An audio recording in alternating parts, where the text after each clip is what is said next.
আসসালামু আলাইকুম রহমতুল্লাহি ওয়া বারাকাতুহু। সম্মানিত দর্শক, কৃষি জীবন টিভির পক্ষ থেকে সকলকে জানাই শুভেচ্ছা ও অভিনন্দন। আজকের ভিডিওটা নিয়ে আসলাম খুবই স্পেশাল, কারণ দীর্ঘ 2 মাস পরে আমাদের ভেন্ডির গাছে কিন্তু ফুল দেখা গেছে। তো আপনারা অনেকে জানেন যে আমরা ভেন্ডি যেটা করেছি, ভেন্ডির নাম হলো উইনার ভেন্ডি। আর এটাতে দেখতে পাচ্ছেন যে ফুল এসে গেছে। আলহামদুলিল্লাহ, আমাদের দিকে যারা ভেন্ডি করছে তার মধ্যে আমারই প্রথম ফুল আসছে।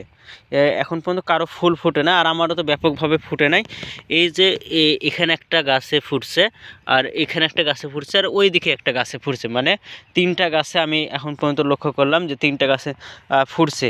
আর এটাই আল্লাহর কাছে অনেক বড় শুকরিয়া যে তিনি আমাকে এই যে ফসলটা করেছে আর এইটা এত সুন্দর করে আমাকে দিয়েছেন, এটার জন্য আলহামদুলিল্লাহ। তো দীর্ঘ 2 মাস এর যত্ন করার পরে কিন্তু গাছে কিন্তু ফল আসছে। তো দেখতে পাচ্ছেন আমার গাছের কন্ডিশনগুলো কেমন হয়ে আছে, অনেক সুন্দর হয়ে আছে।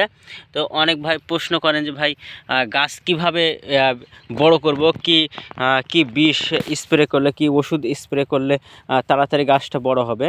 তো ভাই আমি আপনাদেরকে বলতে চাই যে স্প্রে করার মতন কিছু না, যে গাছ বড় করার জন্য যে স্প্রে করতে হবে এমনটা না করাই ভালো হবে। কারণ আপনি যদি সেচ দেন, সেচের পরে যদি সার দেন, একটু জৈব সার দেন, বা আপনি ইউরিয়া সার, ডিএপি যেগুলো আছে, এই সারগুলো যদি আপনি দেন না, তাহলে গাছ কিন্তু এমনি বড় হয়ে যাবে। আর যদি আপনি স্প্রে করতে চান, তাহলে সিলেটের জিঙ্ক আছে, তারপরে ইনতেফা কোম্পানির আপনার জাদা আছে। আর যদি আপনি বিষ না করে যদি আরেকটা পদ্ধতি অবলম্বন করতে পারেন, তাহলে কিন্তু গাছটা আরও ভালো হবে। যেটা ইউরিয়া সার যেটা আছে, এই ইউরিয়া সারটা যদি আপনি জারকিনের মধ্যে, মানে যে স্প্রে করার যে মেশিনটা আছে, যে আপনাকে দেখায় যে আমিও কিন্তু বীজ দিতে আসছিলাম, আসার পরে কিন্তু আমি দেখতে পেলাম যে হলো গাছে কিন্তু ফুল আসছে।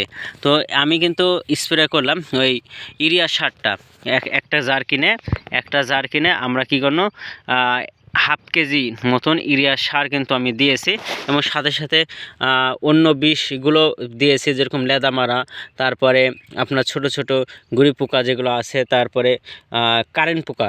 সবথেকে মারাত্মক যেই ক্ষতিকর এই ভেন্ডির জন্য এখন বর্তমানে, সেটা হলো যে এই পাতার নিচে কিন্তু একটা কালো ধরনের পোকা থাকে, আমাদের রাজশাহী ভাষায় সেটাকে কারেন্ট পোকা বলা হয়। তো এই কালো পোকা যদি লাগে, তো গাছকে একবারেই শেষ করে দেবে, একবারেই বাতিল করে দেবে এই গাছকে।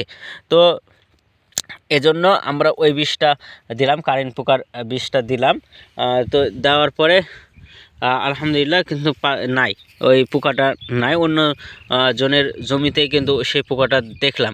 তো আপনারা যারা ভেন্ডির আবাদ করতে যাচ্ছেন, করেন, তো তাদেরকে বলবো যে আপনারা এরকম যদি গাছ হয়ে থাকে, বা এর থেকেও যদি ছোট হয়ে থাকে, বা এর থেকেও যদি বড় হয়ে থাকে, তো আপনারা কারেন্ট পোকার বিষটা কিন্তু অবশ্যই দেওয়ার চেষ্টা করবেন, আপনাকে আমার গোটা জমিটা একটু দেখাই।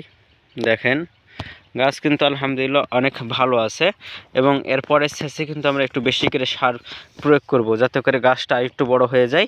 এবং এখন থেকে মাল কিন্তু আসতে থাকবে। আর মাল বলতে ভেন্ডি কিন্তু ধরতে শুরু করবে আর কিছুদিন পরে, কারণ এখন গরমের তাপমাত্রাটা একটু বেশি হয়ে গেছে।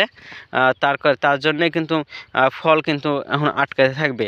তো পর্যায়ক্রমে আপনাদেরকে আমরা ভিডিওতে দেখাবো যে হলো কিভাবে ফুল আসছে, এবং ফুল আটকানোর জন্য কি বিষ দিতে হয়। এর পরবর্তী ভিডিওতে আপনাদেরকে আমরা দেখাবো ইনশাআল্লাহ।